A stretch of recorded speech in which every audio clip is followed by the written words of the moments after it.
Banking aspirants के लिए mains के लिए डेली रूटीन क्या होना चाहिए, बहुत सारी क्वेरीज को लेकर आई थी क्योंकि अब आपके मेंस के एग्ज़ाम आने वाले हैं और आप सब प्रिपेयर भी कर रहे हो। तो क्या गलतियां आपको नहीं करनी हो और कैसे कैसे पढ़ाई करनी है, किस सब्जेक्ट को कितना टाइम देना है, तो इस वीडियो में उसके बारे में बात करेंगे। तो बहुत इंपॉर्टेंट है, आप लोग सुन लीजिए।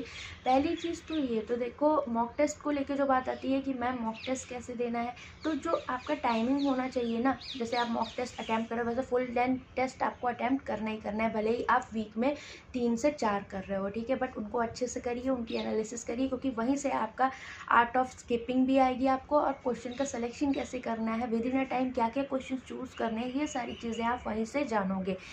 आपको टाइमिंग वो रखने हैं जो आपकी फर्स्ट शिफ्ट और सेकंड शिफ्ट होती है, क्योंकि 2 ही शिफ्ट होती है मेंस की। आप देख लो आप नेट पर जाके कि क्या क्या आपकी टाइमिंग रहती है, उस हिसाब से आप उन टाइम पर अपना मेंस का जो टेस्ट है वो सेट करो। अगर ये उनके लिए है जो वर्किंग नहीं है, बाकी वर्किंग के लिए हम लोग बाद में बात करेंगे। ये जो फुल्ली डिवोटेड है अपने मेंस एग्जाम के लिए, ये उनके लिए। अब बात आती है आर्ट्स की, तो देखो आप बढ़ेंगे ही आर्ट्स, और इसमें बिल्कुल भी आलस करने की ज़रूरत नहीं है, क्योंकि अगर आप क्लियर करने लायक हो देन मेंस भी ईजी नहीं होता है, उसको हल्के में नहीं लेना है, अच्छे से जी जान लगाकर मेहनत करिए, ठीक है।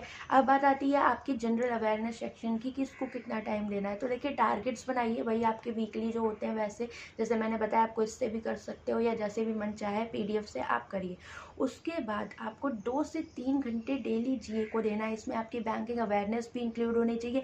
बैंकिंग अवेयरनेस में आपको पहले वो टॉपिक्स कवर करने हैं जो आपके करंट अफेयर्स में चल रहे हैं, ठीक है। जैसे कोई पॉलिसी आ गई या फिर कोई कुछ भी, मतलब जो करंट से रिलेटेड है, कोई किसी का इंडेक्स आ गया, इसको आपको सब अच्छे से कवर करना है, डीप में करना है, क्योंकि इन्हीं से डीप में क्वेश्चंस कभी कभी पूछे जाते हैं। बाकी आप करंट अफेयर्स अच्छे से पढ़िए।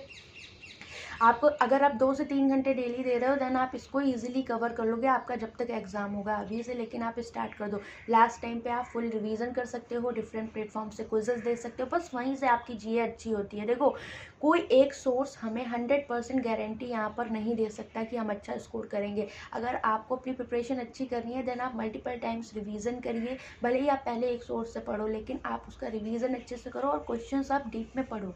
जो इंपॉर्टेंट क्वेश्चन होते हैं, जिनसे क्वेश्चन एग्जाम में बनते हैं, उनको आप आसपास का भी देख लो, क्योंकि आप क्वेश्चन घुमाने लगा है, ठीक है। इसके बाद कंप्यूटर आपका 10 से 12 दिन का कोर्स है, बस आप उसको एक बार में हटा सकते हो, कोई भी पीडीएफ लेकर या कैसे भी।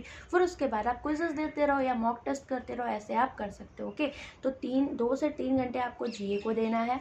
एक हो गया आपका टेस्ट डेली नहीं देना है, आप 2 दिन में एक दे सकते हो, तो वो अपना टाइम आप डिसाइड कर लो, ठीक। इसके बाद बात आती है आप जिस दिन टेस्ट नहीं दे पा रहे हो, तो आपने उस दिन एनालिसिस करी होगी, या उस दिन आप क्या कहते हैं एनालिसिस के साथ आपने क्लासेस कर ली मेंस की। तो इससे क्या होगा कि हाँ आपका मेंस का प्रैक्टिस भी हो गया, रीजनिंग और मैथ्स का। अब बात आती है इंग्लिश जिन्होंने चूज़ किया है, ओके। तो इंग्लिश के लिए देखो आप मॉक टेस्ट से प्रैक्टिस करो, सफिशियंट है। इसके अलावा जैसे कि आप इन्फ्रेंस बेस्ड क्वेश्चन में फंस रहे हो देन आप यूट्यूब से क्लासेस सर्च करो, आप उन पे करो। जैसे शेफा मैम भी ले रही हैं क्लासेस, आप उनकी क्लासेस दे सकते हो। आपको जिस टॉपिक में प्रॉब्लम हो रही है आप उसकी एक बार क्लास देखो, देन आप अटेम्प्ट करो, ताकि आपको वे पता लग जाएगा कि हमें एग्जाम में करना कैसे। बाकी रीडिंग इंपॉर्टेंट है। रीडिंग अगर आप न्यूज़पेपर या एडिटोरियल पढ़ पा रहे हो अच्छी बात है, नहीं पढ़ पा रहे हो कोई दिक्कत नहीं। मॉक टेस्ट या सेक्शनल टेस्ट आप सेक्शनल टेस्ट आप दीजिए, वहाँ से भी आपको पैराज मिलेंगे और अच्छे अच्छे कॉन्सेप्चुअल क्वेश्चंस मिलते हैं कि हाँ हम उनको देख रहे हैं, मतलब इन्फ्रेंस बेस्ड होते हैं, तो आप उनको अच्छे से समझ सकते हो, वहाँ से भी प्रैक्टिस कर सकते हो, कोई दिक्कत वाली बात नहीं है, ठीक है। अब मेंस के मटेरियल की बात आती है तो आप पीडीएफ बंडल ले सकते हो, ठीक है। आप मॉक टेस्ट भी ले सकते हो, आप डीए स्मार्ट क्विज भी ले सकते हो, सब पर 50% ऑफर है इस टाइम, आप उसे परचेज कर सकते हो, ठीक है। लिंक मैं आपको दे दूंगी। इसके बाद बात आती है क्या कि रीजनिंग मैथ्स की अलग से प्रैक्टिस करें। तो गाइस देखो अगर आपको दिक्कत हो रही है इन सब्जेक्ट्स में, तो क्लासेस हम लोग आपको प्रोवाइड करवा रहे हैं। 10 बजे मैं क्लास लेती हूँ मैथ्स की, और इसके बाद 9 बजे अभी रोहित सर की क्लास हो रही है, 8 बजे शिफा मैम की क्लास हो रही है। मेंस के लिए आप लोग फॉलो कर सकते हो। बाकी देखो सबसे ज़्यादा ये तो हमारा गाइडेंस है, बाकी आउटपुट तो आपको खुद ही देना है इनपुट लेकर, तो उसके लिए ज़रूरी है आप मॉक टेस्ट दीजिए, क्वेश्चंस की प्रैक्टिस करिए। प्लेटफॉर्म नहीं मिल रहा है कि क्वेश्चंस प्रैक्टिस कहाँ से करें एग्जैक्ट एग्जाम लेवल, तो आप पीडीएफ बंडल से कर सकते हो, ठीक है। बाकी हमारी क्लासेस, अब मैं जो अपनी क्लास करवा रही हूँ उसमें आपको एग्जैक्ट एग्जाम ओरिएंटेड कंटेंट मिलेगा, जो भी आपके एसबीआई को फॉलो कर रहा है, आरआरबी पीओ क्लर्क मेंस को फॉलो कर रहा है, करंट में जो आपके एग्जाम है उन्हीं को हम लोगों ने यहाँ पर फुल्ली टारगेट किया है, तो उन्हें आप आप फॉलो कर सकते हो, ठीक है। बाकी कोई डाउट हो आप पूछ सकते हो।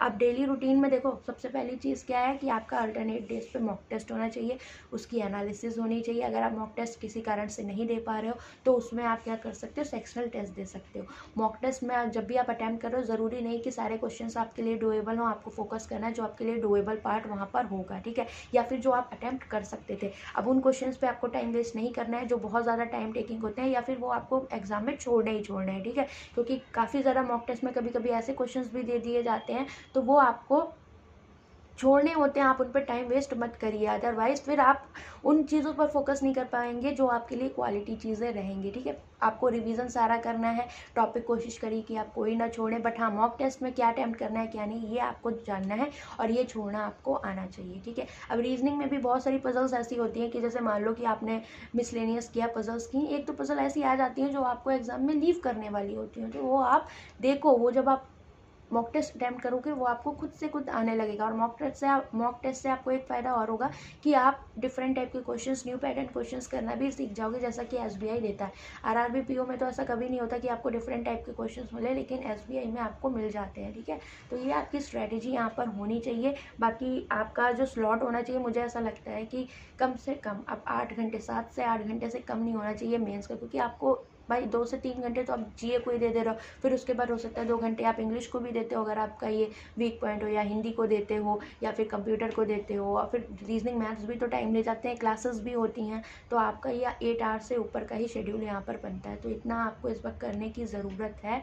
क्वालिटी स्टडी करिए, करना क्या है उन पर फोकस करिए, डुएबल पार्ट पर ज़्यादा फोकस करना है, बहुत ज़्यादा इधर उधर नहीं भागना कि आप बहुत हाई लेवल जा रहे हो या कुछ नहीं जाना। हाँ, प्रैक्टिस करो, 2-3 लेवल आप कंटेंट की प्रैक्टिस करो, जैसे मैं आपको करवा रही हूँ वो लेवल आपके लिए इस समय सफिशिएंट है जो आपको प्रैक्टिस करना है। बाकी आप मॉक टेस्ट देते रहिए अच्छे से, ऑल द बेस्ट, अच्छे से प्रिपेयर करिए। कोई दिक्कत या परेशानी हो मुझे कमेंट करके पूछ लीजिएगा। Bye bye, take care.